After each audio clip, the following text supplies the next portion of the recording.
I don't know about you, but I really love dates. But to be honest, there wasn't much else to like about that benighted province of Judah. I'm no politician, but I really did not understand why we were there at all. I'm a Gaul. I'm used to the cool north, not that fly-ridden dusty heat. The people were surly and there was always a threat of rebellion. I'm supposed to be a proud soldier of Rome, but every time I walked down the street I was stared at or ignored, and I could never decide which was worst.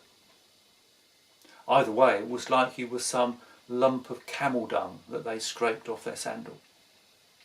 That's why I love dates.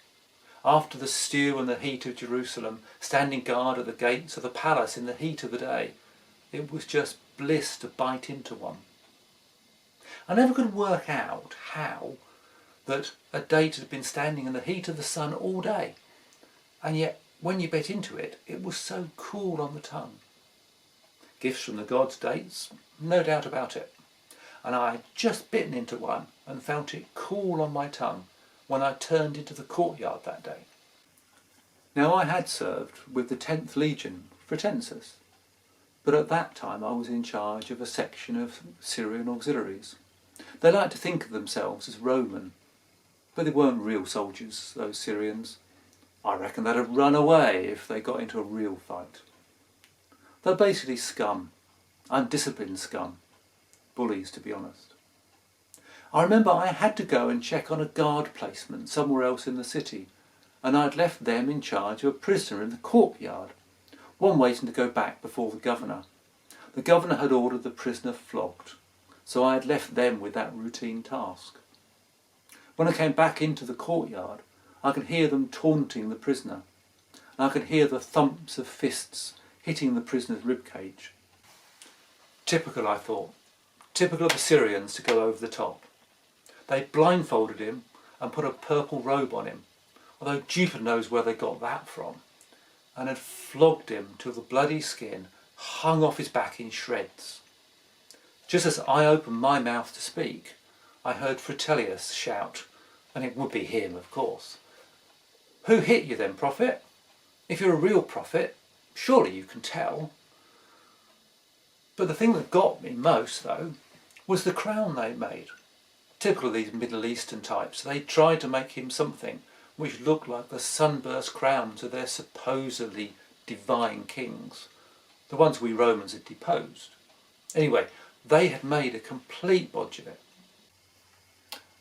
They'd crudely twisted together the long spines of the date palm leaves and jammed them down on his head.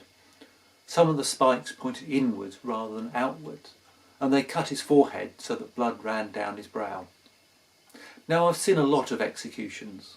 I've used a flagellum myself to flog prisoners. I'm an old hand, but I've never seen anything like this. The prisoner, Yeshua was his name, but we called him Jesus, stood and took all that pain, all that suffering, and rather than become humiliated, seemed to rise above it all somehow. It was like he was in the divine realm already.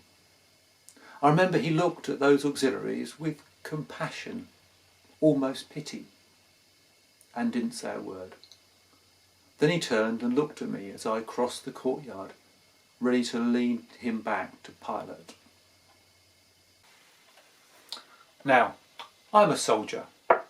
I put a sword in one hand and a shield in the other, and I let them do the talking. I'm no good with words, so I can't properly describe how he looked to me that day. But there he was, covered in blood and dust, sweating, obviously in agony, and with blood running down his face from the spikes of the date palms, whose fruit I just used to refresh my mouth, whose juice I could still taste. And he looked like a king.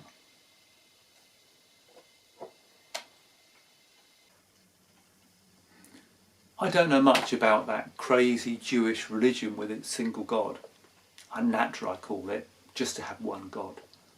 But I'd heard some people say that this dusty preacher from the north was supposed to be the king they'd all been waiting for. Well, I'm here to tell you that he looked like one. When I looked into his eyes that day, It was as if I looked into heaven itself. My men had flogged him, stripped him, cut his head with the leaves of something which provided such sweetness. But he wasn't defeated by what we'd done to him. I expected to see rage, but I saw pity. I expected to see defiance, but I saw compassion. I expected to see hatred, but I saw understanding. And dates? I've never enjoyed eating one since. For some reason, they just taste bitter in my mouth now.